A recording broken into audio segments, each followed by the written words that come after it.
Let's continue here now. Russian President Vladimir Putin says a Ukrainian counter-offensive aimed at recapturing territory is not succeeding, and that attempts to break through Russian defenses, which lie on occupied Ukrainian territory, have failed. Putin made the remarks in an interview with state-controlled television in Russia. The Russian leader was commenting a day after he held telephonic discussions with South African President Cyril Ramaphosa. Among the issues discussed was the African Peace Initiative, the Black Sea grain deal, which expires tomorrow, and the upcoming BRICS summit in South Africa. Ramaphosa had earlier held talks with Ukrainian President Volodymyr Zelenskyy, as well as UN Secretary General Antonio Guterres. Now let's get analysis on these and other international stories. We're now joined via Zoom by Senior Research Fellow at Africa-Asia Dialogues, Thembisa Fakude. Thank you so much for your time this afternoon. Now let's talk about Ramaphosa and Putin's telephonic discussion, especially around the Black Sea grain. You know, the deal comes after Ramaphosa, in fact, talked to UN Secretary Antonio Guterres about the matter. You know, just talk to us about the implications of the grain deal expiring tomorrow and what that all means for Africa and, and South Africa specifically. Well, it's an important deal, and I don't think Ramaphosa will allow it to collapse, nor the partners or stakeholders that were involved in ensuring that this deal succeeded, including Turkey. So it's an important deal of ensuring that there's a continual flow of grain, fertilizers, and other essential agricultural products into the African continent. It expires tomorrow, which means therefore that it has to be renegotiated. And Fikile Mbalula there mentioning the grain deal, but it's important at the same time to mention that the African Peace Mission was not there mainly to go and save the grain deal. They were there for the peace efforts. And I think this is the trapping that Cyril Ramaphosa and others were trying to avoid in the past, of portraying the Africans as intervening in this war simply because they want to secure food supplies. It was an initiative of brave African leaders who wanted to see peace in that part of the world. For the first time, of course, we have Africans exporting their peace mission or peace skills into another country. So let us not forget that the driving primary objective of the African Peace Mission was by and large, firstly, to go and ensure that there's peace and peace negotiations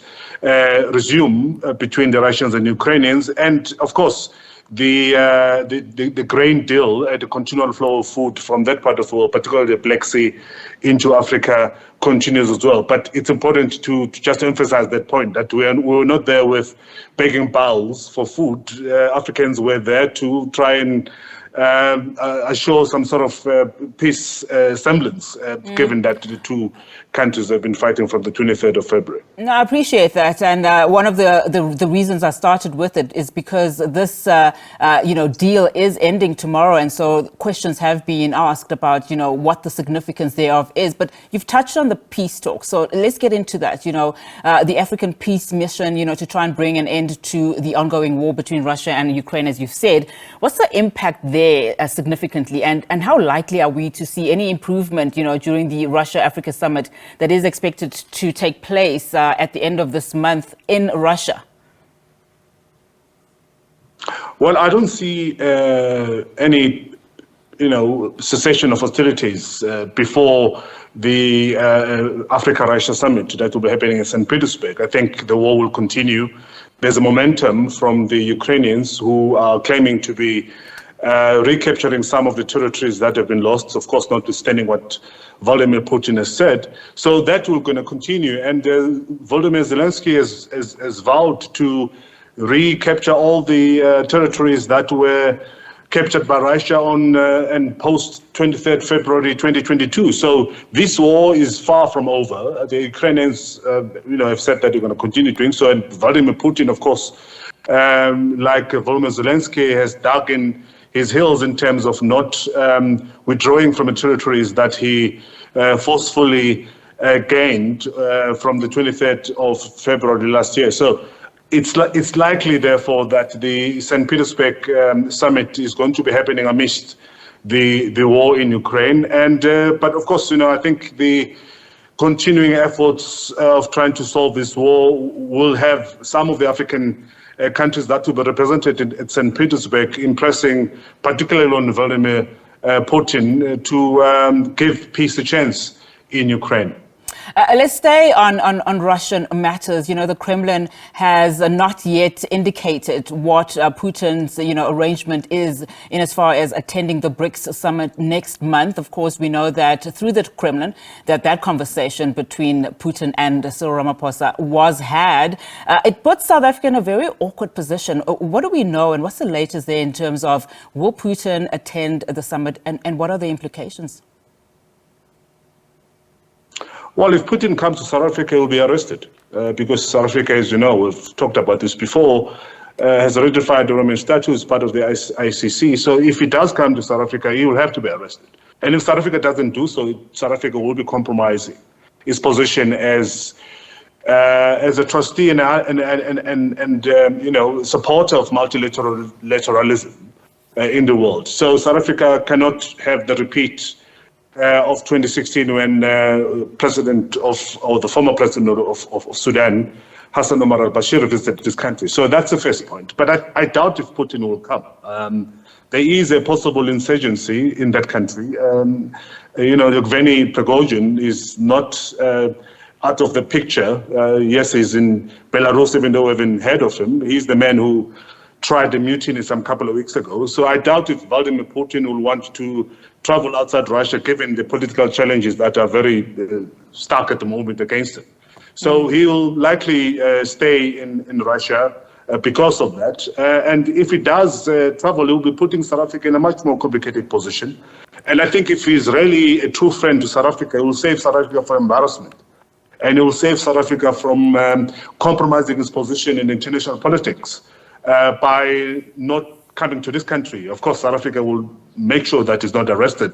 And if he's not arrested, if he does come, that would put South Africa in a much, much more complicated position, not only in terms of it compromising and sacrificing multilateralism, but its position in the international and global politics will be extremely compromised. Mr. Fakude, let's quickly then talk about the situation in Sudan. We understand, of course, that the Sudan army has returned to Saudi Arabia for more talks and negotiations. What's the latest there? I mean, we know, of course, concerns have been raised about renewed threats to human life, particularly civilians in that country. Well, the situation is dire at the moment. We had on Friday that in Darfur, a mass grave containing 87 bodies was discovered. There was a bombing in Khartoum, a city next to Khartoum called Omdurman, where 20 people were killed in the market. So the war continues. And Saudi Arabia, of course, is compromised because Saudi Arabia is accused of supporting the General Abdel Fattah al-Burhan and the Sudanese armed forces, whilst the United Arab Emirates is accused of supporting the Rapid Support Forces. So we'll have to wait and see what's going to happen. But Saudi Arabia, because of its support of the Sudanese armed forces, is compromised in these negotiations. But with the advent of, or the entrance of Egypt and the United States, of course, will continue playing that role. Let's see what's going to happen. Over the past couple of months, they've managed to come up with some interim ceasefires. Let's hope this time around they'll have a much more longer ceasefire. I mean, just earlier when we were discussing, of course, the Russia-Ukraine matters, you talked about, just how brave the African peace mission is. How significant are they when it comes to more your African kind of peace relations? When it comes to countries like Sudan, how influential have the African leaders been, and what is their role going forward? I think most of them have decided to withdraw, and we need to remember the background. I mean, Sudanese, notwithstanding, they don't really see themselves as sub-Africans, sub-Saharan Africans. I mean, they see themselves as Arabs. If you look at the earlier people who intervened in trying to solve this problem, has been the Arab countries. They are much more active in the Arab League or within the Arab League. The African Union has tried to send the emissaries to Sudan and trying to solve those problems, but their role has been downplayed by Sudan, who preferred to deal directly with the United Arab Emirates, Saudi Arabia, Egypt, and the United States.